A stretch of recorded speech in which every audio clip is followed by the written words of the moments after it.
자, 이번에는 수능 이후에 정시 지원 전략에 대한 이야기를 나눠볼까 합니다.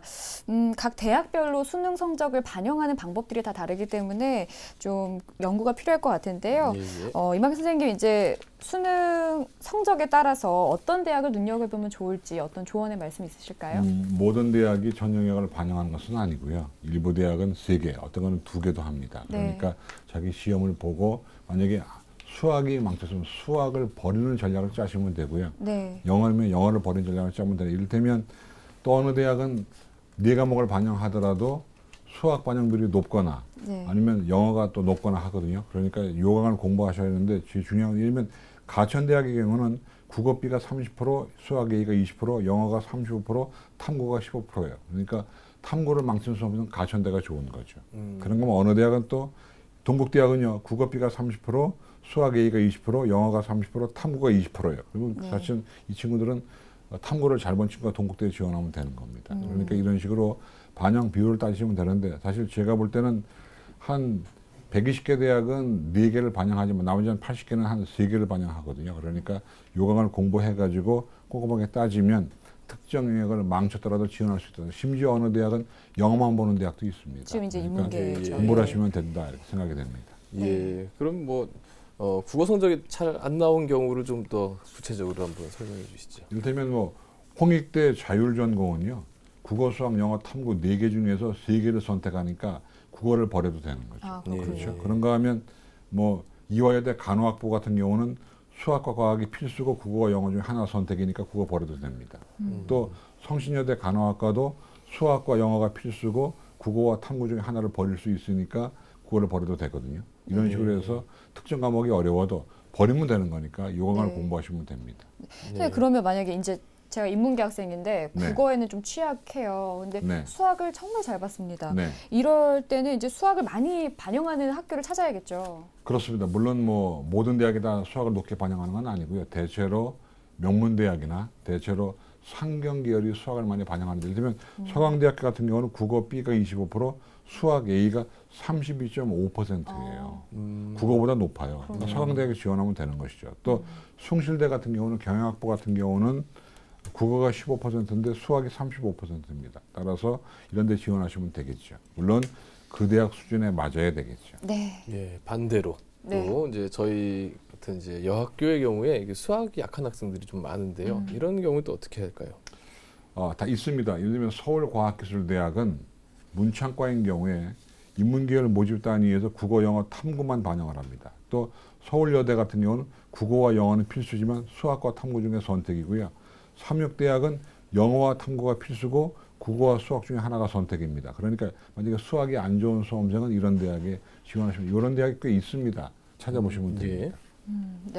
자, 지금까지 이제 인문계 정시 전략에 대해서 살펴봤고요. 이번에는 이제 자연계로 넘어가 볼까 하는데요. 안영근 선생님, 그 자연계는 어떤 영역의 반영 비중이 높은 편인지 대체적인 특징을 조금 살펴주실까요? 아까 이만희 이사님 말씀하신 것처럼 우리가 어떤 영역의 유불리 이 그 기준은 4개 영역이기 때문에 25%를 기준으로 잡습니다. 그래서 어떤 영역이 25% 이상을 반영을 하면 그 반영 비중이 높은 거죠. 그리고 25% 이하면은 좀 반영 비중이 낮은 걸로 보는 거거든요. 그래서 우리 수험생들이 판단할 때 각 영역별로 그 25% 그걸 기준으로 잡아라. 이게 말씀을 드리고 싶고요. 자연계는 이제 아무래도 각 영역별로 봤을 때 좋은 대학일수록 수학과 과학에 대한 반영 비중이 높죠. 그래서 예를 들면은 서울시립대, 연세대, 한양대 같은 경우는 수학이 30%, 그리고 과학이 30%입니다. 그리고 반대로 이제 국어와 영어는 20%씩밖에 안 되는 거죠. 그래서 또 이렇게 되면 세종대 같은 경우도 이제 수학 B가 무려 35%를 반영을 하고 있습니다. 그리고 상대적으로 국어 A는 15%밖에 반영을 안 하고 있습니다. 그래서 우리 학생들이 항상 생각하기에 이제 친구와 자기 점수를 비교해서 나는 총점이 낮으니까 나는 점수가 낮아, 이게 생각하지 마시고 각 영역별 반영 비중 그걸 좀 잘 고려하면은 얼마든지 전략이 나올 수가 있거든요. 그래서 우리 수험생들이 절대 총점이 낮다고 실망하지 마시고 영역별의 반영 비중을 좀 더 공부를 하셔서 또는 뭐 이런 책자를 뒤지게 보시면은 얼마든지 해볼 수가 있고요. 또는 대기업이라든지 이런 데서 무료로 상담도 많이 해줍니다. 그래서 그런 상담 이용도 좀 많이 했으면 좋겠어요. 선생님 그 자연 계열에서 이제 수학 영역의 비중이 조금 많이 높잖아요. 그렇죠. 이제 근데 또 자연계 학생이라고 해서 다 수학을 잘 보는 게 아니니까 수학을 못 봤을 경우에 좌절할 수 있단 말이죠. 그렇죠. 근데 좌절하기에 조금 이르지 않나라는 생각도 예. 드는데요. 방법이 있을까요? 예, 자연계임에도 불구하고 이제 수학에서 좀 그 비중이 낮다든지 그 네. 비중이 낮다는 말은 한 20%를 반영한다든지 아니면 15% 반영한다든지 네. 이런 대학들이 있죠. 예를 들면 이제 서울여대라든지 성신여대 운동재활복지 같은 경우는 국어, 영어를 필수로 하고요. 그다음에 수학과 탐구를 선택을 하게 하고 있습니다. 네. 그러니까 수학을 자연계 학생이지만은 수학을 좀 망친 학생들은 서울여대라든지 성신여대 운동재활복지를 한번 골라볼 수도 있겠고요. 또 한신대 같은 경우는 탐구가 필수예요. 그리고 국어, 수학, 영어에서 2개만 선택할 수가 있거든요. 네. 그래서 역시 여기서도 선택할 여지가 있다 이렇게 볼 수가 있겠습니다. 네, 그럼 반면에 이제 수학이랑 과학은 좀 괜찮게 하는데 국어가 유독 약한 친구들도 있잖아요. 그런 친구들이 또 생각해 볼 만한 대학교가 있을까요? 그런 대학은 아주 많이 있죠. 아, 일반적으로 보면은 자연계 학생들은 국어가 좀 약한 학생들이 많이 있거든요. 네. 그래서 자연계 학생인지 모르겠지만은 그래서 수학, 영어 같으면 좋은데 국어가 약한 학생들은 갈 대학이 많이 있습니다. 예를 들면은 서경대 나노융합공학과라든지 또는 성신여대 간호학과라든지 또는 글로벌 의과학이라든지 이런 등등 대학들이 또 뭐 덕성여대, 뭐 한국산업기술대 등등이 국어에 대한 반영 비중을 낮추고 있습니다. 네. 아니면은 국어를 반영하지 않든지 그래서 수, 과, 외 이걸 반영하기 때문에 이런 대학들을 학생들이 찾아보면은 얼마든지 있습니다. 그러니까 4개 영역을 모두 잘 반다는 그런 고정관념 갖지 마시고요. 우리 학생들이 어느 한 영역을 실패했더라도 찾아보면은 정말 갈 대학들이 있다는 거 이걸 꼭 염두에 두었으면 좋겠습니다. 그런데 이제 참고로 말씀드릴 것은 그런 대학들이 있죠. 일부를 반영하는 대학은 대체로 경쟁률이 높습니다. 그렇죠. 예. 네, 그리고 맞습니다. 점수도 높아요. 그러니까 지원은 어쩔 수 없이 지원을 하실 때 만만히 보시면 큰 코 다칩니다. 예. 그건 경쟁률. 각오하고 가셔야 돼요. 네, 경쟁률까지 조금 고려를 하셔라라는 예. 말씀까지 해주셨고요. 근데 이제 그 국어를 못 보고 이제 수학을 잘 본 인문계 학생이 혹시 이제 그 수학을 많이 반영하는 대학을 찾아보니까 자연계일 경우가 있잖아요. 교차 지원이라고 하는데 교차 지원이라고 예, 하죠. 가능한 거인가요? 또 아니면 거기에 또 주의할 사항이 있나요? 교차 지원할 때 가장 중요하게 봐야 할 점이 수학 A, B를 반영하는 여부를 좀 봐야 되겠고요. 예. 그래서 자연계 집안은 수학 A를 반영한다. 그러면 교차 지원 가능하죠. 네네. 근데 또 이제 탐구를 봐야 됩니다. 수학 A를 허용하지만은 과탐을 지정했다면 못 보는 거죠. 예. 인문계 학생이. 일반적으로 교차 지원은 인문계에서 자연계로 하는 겁니다. 이 자연계에서 인문계로 하기는 굉장히 곤란해요. 이 부분이. 그러니까 오히려 공부하기는 자연계 학생이 인문계로 할 수 있지만은 합격성 형성 자체가 자연계가 인문계가 좀 낮거든요. 예. 그래서 대학에 합격하기 위해서 교차 지원을 하는 거기 때문에 인문계들이 좀 합격성이 낮은 자연계 쪽으로는 교차 지원을 할 수가 있지만은 자연계 학생들이 반대로 합격성이 높은 인문계 쪽으로는 교차 지원하기가 좀 곤란하죠. 네. 그래서 대개 보면 인문계에서 자연계로 그냥 교차 지원하는 경우가 많습니다. 근데 이제 재밌는 것이 문호를 개방하는 대학들이요. 인문계도 자연계는 문호를 별로 개방하지 않아요. 그런데 반대로 자연계에서 인문계는 문호 개방을 많이 했거든요. 그렇죠. 약간 문제가 좀 있어요. 그리고 또 하나 지방에 있는 모 이과 대학은 문과생이 지원할 수 있는데 수학비에 가산점을 왕창 때려 놓으니까 문과생은 지원해도 안될 가능성이 한 명도 안 되는 거예요. 이제 있으나 마나한 교차 지원이 되는 거죠. 잘 그런 게 살펴봐야 있습니다. 되겠네요. 네. 예. 자, 그리고 2016학년도 대입에서 이제 가나 다군별로 정시 지원 전략을 신중하게 좀 세워야 될 텐데요. 우선 가나 다군별 주요 대학을 먼저 살펴볼까요? 선생님께서 좀 수고해 주실까요? 예, 제가 좀 정리를 해봤는데요. 화면을 좀 보겠습니다. 예, 화면을 보시면 지금 9분에 수능 우선 선발 이렇게 되어 있는데 그게 네. 아니고 저게 이제 학생부 반영 비율입니다. 지금 그리고 이제 그렇죠, 이제 수능 반영 비율입니다. 그래서 네네네. 이제 수능 반영 비율이 90%인 대학하고 이제 수능 100%인 대학 이렇게 지금 나눠 놓은 네. 표고요. 이제 가나 다군으로 이제 그 나눠지는 것을 이제 보여드리는 이유는 가군과 나군에 보시면 대학들이 좀 많죠. 근데 네. 다군에 보면은 지금 대학이 적지 않습니까? 네. 그리고 자세히 또 보시면 가군과 나군에 이제 상위권 학생들이 선호하는 대학들이 좀 몰려 있습니다. 또 대체적으로 이제 학생들이 좋아하는 대학들이 좀 가나군에 많이 몰려 있는데요. 이거 보시고요. 이런 거 참고하셔가지고 특히 가나군 쪽에서 이제 지원하실 때 고민을 많이 하셔야겠고요. 지금 이제 저 90이라 가로에 90이라고 써 있는 것은 수능 90%에 학생부 10%를 반영하는 반영하는 대학이에요. 그래서 한양대 같은 경우에는 가군에서는 수능을 100% 반영하지만 나군으로 가면은 이제 학생부를 한 10% 반영을 하는 이렇게 그 군별로도 같은 학교 내에서도 약간 차이가 있거든요. 이럴 때 유불리를 잘 따져서 지원을 하라는 차원에서 정리를 해봤습니다. 네, 수능 반영 비율을 정리를 해주셨던 거고요. 자, 그렇다면 이제 학생들이 수능 성적표를 받고 정시 지원 전략을 짤 때 이제 가나다군별로 조금 유의해야 될 상황들이 좀 다르지 않을까라는 생각이 드는데요. 안윤근 선생님 좀 고려할 사항 등을 좀 정리를 해주실까요? 예, 일단 그 수시에 합격을 하면 우리 학생들이 정시 지원은 무조건 안 됩니다. 네. 그 수시 합격 대학이 전문 대학이라도 그 지원을 되죠. 못 합니다. 예. 그래서 그 부분을 꼭 유념을 했으면 좋겠고요. 대신 이런 건 있어요. 수시가 지금 1차가 있고 2차가 있거든요. 네. 예. 근데 수시 2차가 지금 11월 17일까지 진행이 됩니다. 전문 대학이 수시 2차가 있는데요. 혹시 이번에 이제 수능을 좀 망쳤다 생각하는 학생들의 경우에는 전문 대학에 한 번 더 수시에서 지원해 볼 수 있는 기회가 11월 17일까지입니다. 네. 그래서 수시 2차 한번 지원했으면 좋겠고요. 또 수시 1차에서 합격을 해도 수시 2차는 지원 못한다 이런 오해를 한 학생들이 있는데 수시 1차를 합격을 해도 수시 2차에 또 지원할 수가 있다는 거. 수시끼리는 지원이 가능합니다. 그러나 수시 1차든 2차든 합격을 하면 등록을 안 했어도 정시 지원은 안 된다는 걸 꼭 유념을 했으면 좋겠고요.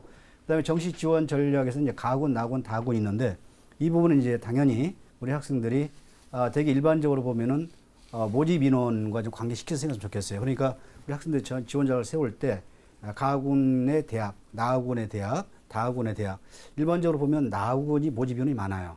그리고 다군은 좀 모집 인원이 적습니다. 그러면 우리 학생들이 소신, 적정, 안정 이런 걸 잘 배합을 해야 되는데 대신 다군의 경우에는 추가 합격이 좀 많죠. 충원 합격이 되는 경우가 많이 있고요. 예. 그래서 이런 걸 좀 그 경쟁 대학 간의 그 군별 그 배치를 잘 보면서 좀 연구를 해야 할 겁니다. 예. 그럼 이제 수능에서 이제 정시 지원 앞으로 합격에 이르기까지 우리 학생들에게는 좀 많은 일정이 남아 있습니다. 그럼 이제 뭐 2016학년도 남은 일정들 대입 주요 일정들을 다시 한번 좀 정리해 주실까요? 예, 화면을 보면서 말씀을 드릴까요? 금년에는 이제 그 어느 때보다도 정시 모집 인원이 좀 많이 줄었어요. 그래서 작년에는 약 5%가량 정시에서 모집을 했는데 금년에는 약 33%로 줄었습니다. 예. 그래서 약 11만 한 6천 명가량만 정시에서 모집을 하고 있는데요.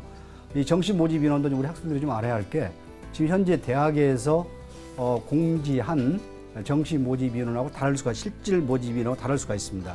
그 이유는 수시에서 충원 못한 인원을 정시에서 다시 더 늘려서 모집할 수가 있거든요. 그래서 우리 학생들이 정시 지원할 무렵에는 다시 한번 그 지원 대학의 홈페이지를 들어가서 정시 모집 인원의 유동 관계를 좀 보면서 지원을 했으면 좋겠고요. 일정을 좀 보시면은 수능 성적 통지가 12월 2일 날입니다. 12월 2일 날 있게 되고요. 수시 합격자 발표가 12월 9일까지 이루어지고요. 그리고 수시 이제 등록이 12월 14일까지 이루어지게 됩니다. 그리고 거기에 이어서 이제 정시가 바로 크리스마스 이브죠. 12월 24일부터 30일까지 원수업수가 시작이 되고요. 자, 또 하나 우리 학생들에게 하나 또 팁을 드린다면은 되게 일반적으로 대학에서 모집하는 시기가 수시와 정시만 있는 걸 알고 있어요. 그런데 또 하나의 모집 시기가 있다는 거, 그게 바로 추가 모집이라고 하는 겁니다. 네. 추가 모집이 2월 18일이에요. 2월 18일은 대개 학생들이 고등학교를 졸업을 한 상태이기 때문에 이 정보를 받지 못합니다.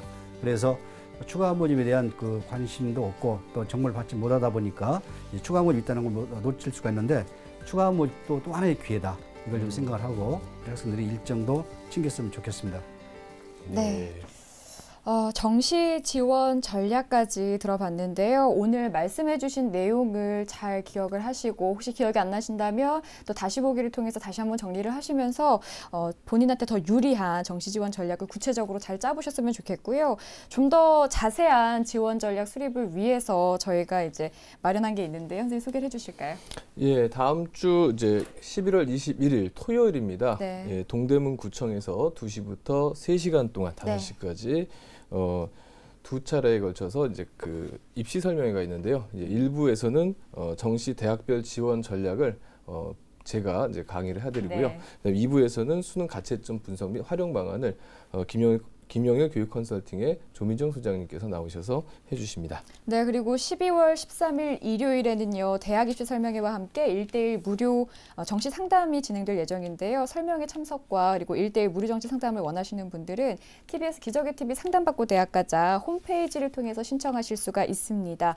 이제 수능 성적표를 받은 후기 때문에 지원 전략에 대해서 더 자세히 저희가 상담해 드릴 수 있을 것 같거든요. 이렇게 마련한 시간 수험생과 학부모 여러분의 많은 참여 바라겠습니다. 안현근 선생님께 또 이제 마지막으로 저희가 질문을 드릴 게 우리 수능 이후에 우리 수험생들이 가져야 할 마음가짐, 뭐 자세 이런 건 어떤 게 있을까요? 한 말씀 해주시죠. 제가 이제 현직 교사이다 보니까 네. 그 수능 시험 이후에 아이들이 어떻게 보면 망가지는 모습을 많이 봅니다. 결석이 많고요. 네. 심지어 뭐 기말고사도 불참한 학생들도 있고 또 뭐 지각 이게 많이 있고요. 그런데 항상 우리가 유종의 미라는 게 있지 않습니까? 맞습니다. 그래서 정말 학생들이 끝까지 학생답게 졸업을 안 했기 때문에 학생이지 않습니까? 그래서 좋은 인상을 남겼으면 좋겠습니다. 그래야 스님들이 생활기록부에 그 종합의견란 있지 않습니까? 네. 그런 걸 제자를 사랑하는 마음으로 잘 써줄 수가 있고요. 또 그게 언제 자기 인생에서 도움이 될지 모르는 거거든요. 영원히 남는 성적표니까요. 그렇죠. 이런 말 있잖아요. 국정은 바꿀 수 있어도 성적표는. 고등학교는 못 바꾼다. 네. 이런 게 맞아요. 있잖아요. 고등학교 동문은. 그래서 우리 학생들이 끝까지 최선을 다하는 모습을 보였으면 좋겠습니다. 네. 예, 이만기 선생님은 올해 수험생 학부모시라고요. 네, 고3짜리 딸이 있습니다. 아, 그러시군요. 예, 그러면 뭐 수능 이후 학부모님들께 또 본인 스스로에게 또 당부하고 싶으신 말씀이 있다면요. 제가 하는 걸 하나 알려드리면 저는 모든 것에 대한 그 힘이 대화라고 생각하고 있습니다. 그래서 지금 아이들이 힘든 시기를 보내고 있으니까 어머님들이나 아버님들이 아이와 대화를 많이 하셔가지고 같이 놀아주고 힘을 주시면 애가 용기를 얻을 겁니다. 저희 집은 대화를 많이 합니다. 네. 정재원 선생님께서도 마지막으로 좀 우리 학생들을 위한 응원의 말씀 한마디 해주실까요? 저는 뭐 그 화요일 날 출연해 주셨던 그 정찬호 박사님의 말씀, 수험생 스트레스 지수가 300이 넘으면 질병에 걸린다는데 수험생들의 스트레스 지수는 312다라고 했지 않습니까? 조금 심신을 좀 풀고 수능 결과 나올 때까지 차분한 마음으로 기다리시기 바라겠습니다. 또 너무 많이 풀어주면 안 될 것 같아요. 대학별고사도 있고 이제 기말고사도 있으니까 마지막까지 유종의 미를 선생님 말씀대로 거두시길 바라겠고요. 오늘 2016학년도 수능 분석과 대입 합격 전략 주제로 2시간 동안 함께 봤습니다. 오늘 수능을 치른 우리 수험생들 그리고 수험생을 둔 학부모님들 그리고 고2 예비 고3 학생들까지 많은 도움이 됐기를 바라겠고요. 오늘 소중한 시간 함께 해주신 안현근 선생님 그리고 이만기 선생님 고생하셨습니다. 고맙습니다. 고맙습니다. 고맙습니다. 네, 내일도 수능 특집이 계속해서 이어집니다. 내일은 오종훈 선생님의 2016학년도 수능 가채점 분석과 정시 전략을 주제로 한 특강이 준비되어 있으니까요. 내일도 기대해 주시고요. 늦은 시간까지 함께해 주신 여러분 고맙습니다.